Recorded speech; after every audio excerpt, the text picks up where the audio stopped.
നിങ്ങൾ ഈ സ്വർണ്ണമാല ഈ പത്രാധികൾ വെച്ച് നടക്കും. പക്ഷേ നിങ്ങളുടെ പത്രാധികൾക്ക് വലിയ ബുദ്ധിമുട്ടാവും. തലശ്ശേരിയിൽ നിന്ന് ഇതേ വണ്ടിക്ക്, ഇതിന് മുന്നേ പോയ വണ്ടിക്ക്, തലശ്ശേരി ഇന്നലെ കയറിയ വണ്ടി കോപ്പറേറ്റീവ് ഹോസ്പിറ്റൽ നേഴ്സിന്റെ അമ്മയാണ്. അവരുടെ കഴുത്തിലെ മാല പിടിച്ച് കഴുത്ത് മുറിഞ്ഞു. ബാക്കി 8 പവന്റെ മാലയാ, 3 പവനെ കിട്ടിയിട്ടും ബാക്കി കള്ളനെടുത്തുകൊണ്ട്. അതുകൊണ്ട് നിങ്ങൾ പത്രാധിനും കാര്യങ്ങളൊക്കെ ഇട്ടോ, പക്ഷെ മൊബൈൽ പോയാലും കൂടെ നിങ്ങൾക്ക് കിട്ടും. ബാക്കി സ്വർണ്ണമാല പോയാൽ നിങ്ങൾക്ക് കിട്ടാൻ വളരെയേറെ ബുദ്ധിമുട്ടാണ്. ഒരു കാരണവശാലും കിട്ടില്ല. എന്തിനാ നിങ്ങൾ വീട്ടിൽ നിന്നോ അല്ലെ വേറെ എവിടുന്നോ ഷോ കാണിച്ചോ, റെയിൽവേ സ്റ്റേഷന് വേണ്ട. അത് നിങ്ങൾ മാല പൊട്ടിക്കുന്ന മാത്രമല്ല, നിങ്ങൾക്ക് ശാരീരികമായിട്ടുള്ള ഈ ബുദ്ധിമുട്ട് കൂടെ ഉണ്ടാകും. കഴുത്ത് മുറിഞ്ഞാൽ നിങ്ങൾക്കറിയാം, ഈ നേർത്ത് കട്ടൊക്കെ ആക്കിയാൽ വലിയ ബുദ്ധിമുട്ടാണ്. ആ അറ്റാക്കൊക്കെ കഴിഞ്ഞ ഒരു മേടാണ്. ഇന്നലെ ഇപ്പോൾ ഇത് പൊള്ളാച്ചിയിലുണ്ട് ഇപ്പോൾ. അപ്പൊ അതുകൊണ്ട് ഒരു കാരണവശാലും നിങ്ങളെ പത്രാസ് കാണിച്ചിട്ടുള്ള മാല ഇട്ട് പോക്ക് വേണ്ടെന്നാ പറയുന്നത്. ഇനി ഇട്ട് പോകുന്നുണ്ടേ നിങ്ങളെ ഇഷ്ടം. വന്ന് പരാതി കൊടുത്തേ നമുക്കൊന്നും ആക്ഷൻ എടുക്കാൻ പറ്റില്ല.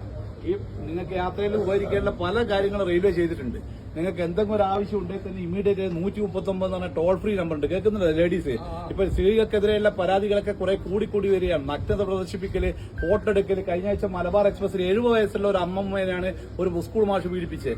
ഇവിടെ വെച്ച് തലശ്ശേരി കണ്ടുവന്ന ഒരു ലേഡി പുറത്തെടുത്തിട്ട് അതിനെ അടിക്കുമ്പോഴാണ് നമ്മൾ പിടിച്ചിരിക്കുന്നത്. അപ്പോ അതുകൊണ്ട് പ്രത്യേകം പറയുന്നത്, ഇങ്ങനെ എന്തെങ്കിലും ഒരു സംഭവം ഉണ്ടെങ്കിൽ നിങ്ങൾ വിളിക്കേണ്ട നമ്പറാണ്. ലേഡീസ് പ്രത്യേകം ശ്രദ്ധിക്കുക. ആർക്കെങ്കിലും ഈ കൂടിയിരുന്നോട്ടർക്ക് അറിയാം നമ്പർ അറിയാവാ? ടോൾ ഫ്രീ നമ്പർ ആർക്കും അറിയാവാ? വളരെ മോശം തോന്നുന്നത് 130. നമ്മൾ ദിവസവും തലശ്ശേരിന്നോ എല്ലാ സ്റ്റേഷനും ക്ലാസ് എടുത്ത് വെച്ചാൽ വിടുന്ന എല്ലാവരും. 139 എന്ന ടോൾ ഫ്രീ നമ്പറാണ്. ഡൽഹി 139. ഡൽഹിയിലായാലും രാജസ്ഥാനിലും യു പിയിലായാലും ചെന്നൈയിലായാലും തലശ്ശേരിയായാലും മംഗലാപുരത്തായാലും ബാംഗ്ലൂരായാലും എവിടുന്നും ഫ്രീ നമ്പറാണ്. നിങ്ങൾക്ക് ഫ്രീ ആയിട്ട് വിളിക്കുക.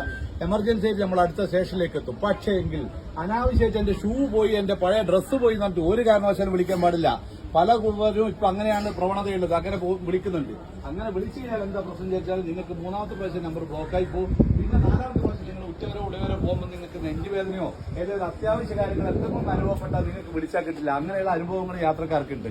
അതുകൊണ്ട് റെയിൽവേ ചെയ്യുന്ന നല്ല നല്ല കാര്യങ്ങളൊക്കെ വളരെ നല്ല രീതിയിൽ ഉപയോഗിക്കുക. ഇപ്പം തന്നെ ഇത്രയും കൂടിയിരുന്ന ആളുടെ വണ്ടി വരുന്ന വണ്ടിയുടെ തല കാണുമ്പോൾ തന്നെ നേരെ അങ്ങേ ഭാഗത്ത് പോകും. നമുക്കൊരു പേപ്പറും 10 മിനിറ്റ് പോകും. നിങ്ങൾ മനസ്സിലാക്കിക്കോ. അതായത് നമുക്കൊരു പേപ്പറും 10 മിനിറ്റ്, ഈ പോസ്റ്റ് പട്ടത്തിന്റെ കാര്യങ്ങളൊക്കെ എഴുതലും അത് ബോഡി വീട്ടിൽ കൊണ്ടൊക്കെ ഇല്ലു. വീട്ടിലും കൂടി നമ്മൾ കൊണ്ടുപോയില്ല, അതിലും ബാക്കി ഹോസ്പിറ്റൽ അധികം കൊണ്ടുപോകും. അതുകൊണ്ട് അങ്ങനെയുള്ള മരണം നിങ്ങളെ മക്കളെയും നിങ്ങൾ ക്ഷണിച്ചു വരുത്തണ്ട. തിരിച്ചറിയാൻ പറ്റാത്ത ആർക്കും കാണുന്നുണ്ടെങ്കിൽ ഞാൻ മൊബൈലിൽ കാണിച്ചു തരാം. വളരെ വളരെ ദയനീയമായ സംഭവങ്ങളാണ് ഈ അടുത്ത കാലത്ത് നടന്നുകൊണ്ടിരിക്കുന്നത്. നിങ്ങൾക്ക് ഒറ്റയ്ക്ക് ലേഡീസിനെ യാത്രയാക്കാൻ പലരും പറയും റെയിൽവേയിൽ മക്കളെ ഒറ്റയ്ക്ക് യാത്രയാക്കാൻ പറ്റൂല, അല്ലെങ്കിൽ പേടിയെ. ഇപ്പൊ ഒരു പേടിക്കേണ്ട ഒരു ആവശ്യമില്ല. നമ്മൾ നിങ്ങളെ പിന്തുടരുന്നുണ്ട്. പിന്നെ നമ്മുടെ ഉദാഹരണത്തിൽ ഇപ്പൊ മംഗലാപുരം എന്ന് പറഞ്ഞാൽ തിരുവനന്തപുരം വരെ വരുന്ന ഒരു യാത്രക്കാരി ഒരാളാണെങ്കിൽ, സിംഗിൾ ലേഡി ആണെങ്കിൽ RPF വനിതാ കോൺസ്റ്റബിൾ എല്ലാ സ്റ്റേഷനിലും പോയിട്ട് മേരി സഹേലി എന്ന് പറഞ്ഞ ഒരു പരിപാടിയുണ്ട്. നിങ്ങളെ വന്നിട്ട് എന്തോ പ്രശ്നമുണ്ടോ തിരുവനന്തപുരം എത്തുന്നവരെ നിങ്ങളോട് ചോദിക്കും. ഇങ്ങനെയുള്ള കുറെ നല്ല നല്ല കാര്യങ്ങളൊക്കെ ഉണ്ട്. അതൊക്കെ നിങ്ങൾ ഓർത്തു വെക്കുക. ഒരു ഡോക്ടർ ചെയ്തതാണ് 139 അജ്ഞത കൊണ്ട് ചെയ്തു വെച്ചതാണ്. കണ്ണൂരിൽ നിന്ന് കോഴിക്കോട് വരെ പോകേണ്ട ഡോക്ടറാണ്. എടക്കാട് നിന്ന് കയറിയതാണ്. വൈകുന്നേരത്തെ പാസഞ്ചറിൽ അവൻ നഗ്നത പ്രദർശിപ്പിച്ച് വടകര ഇറങ്ങി. ഡോക്ടർ കോഴിക്കോട് വെച്ചില്ല പരാതി കൊടുത്തത്. ഡോക്ടർ കോഴിക്കോട് വെച്ച് പരാതി കൊടുക്കുമ്പോഴേക്ക് ഇദ്ദേഹം ഇറങ്ങിപ്പോയി. ഇതുവരെ ആളെ പിടിക്കാൻ പറ്റിയില്ല. അതേപോലെ ഇങ്ങനെയുള്ള നല്ല നല്ല കാര്യങ്ങൾക്ക് 139 നമ്പർ ഉപയോഗിക്കുക. രണ്ടാമത്തെ കാര്യം, നിങ്ങളുടെ മക്കൾ പറയും അച്ഛനും അമ്മേനെടുക്കും ഗേൾ ഫ്രണ്ടോടും ബോയ് ഫ്രണ്ടോടും സംസാരിക്കാൻ നെറ്റ് കിട്ടുന്നില്ല. ബോയ് ഫ്രണ്ടോട് സംസാരിക്കേണ്ടിയിട്ടാണ്. അത്ര അത്യാവശ്യമൊന്നുമില്ല. നിങ്ങൾ വിടണ്ട, നിങ്ങളെ വീട്ടിൽ തന്നെ ഇരുത്തിക്കും. അങ്ങനെയുള്ള മരണങ്ങളും നടന്നിട്ടുണ്ട്.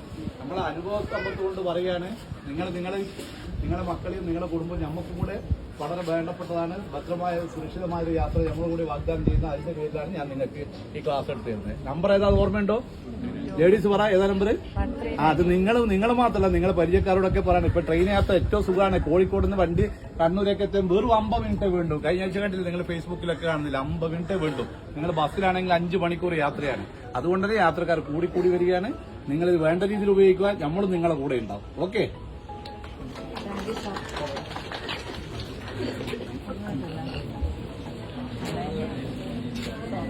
you.